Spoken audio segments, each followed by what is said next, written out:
सास क्यों नहीं बन पाती माँ? सास अपनी बहू के साथ वैसा ही व्यवहार करती है जैसे वह सदियों से देखती आ रही होती। ऐसे में वह एकदम से खुद को बदल नहीं पाती।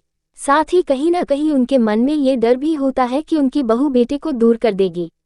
बहू उठाए पहला कदम। बहू को चाहिए कि वह अपनी सास से तालमेल बढ़ाने के लिए पहला कदम उठाएं। ससुराल जाते ही अपनी सास को बदलने की बजाय धीरे धीरे अपने रंग में ढालें। कुछ बातें उनकी सुने और कुछ अपनी मनवाएं, लेकिन प्यार से। अगर बहुएं थोड़ी कोशिश करें तो उनके रिश्ते में सिर्फ मधुरता ही बनी रहेगी। माँ बेटी से कभी ना करे तुलना। बहू को कभी भी अपनी सास की तुलना माँ से नहीं करनी चाहिए, क्योंकि हर किसी का स्वभाव व नजरिया अलग अलग होता है। साथ ही सास को भी चाहिए कि वह अपनी बहू की तुलना बेटी या किसी पड़ोसी की बहू से करे। अनुभव बांटकर आए पास। बहू को चाहिए कि अपनी सास के बैठकर उनके अनुभव सुने। आप चाहे तो अपने पति की बचपन की बातें उनसे जानें।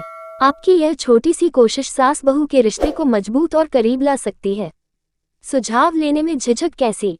कोई परेशानी हो तो आस पड़ोस, सहेली या परिवार के किसी सदस्य को फोन करने की बजाय सास से सलाह लें।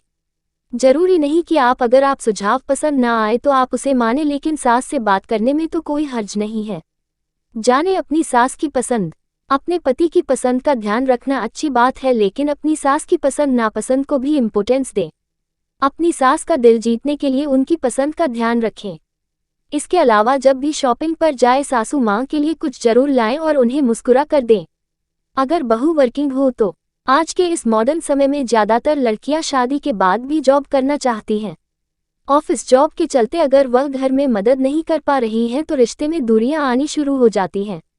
ऐसे में बहू कोशिश करे कि वो घर के छोटे मोटे कामों में हाथ बटाएं।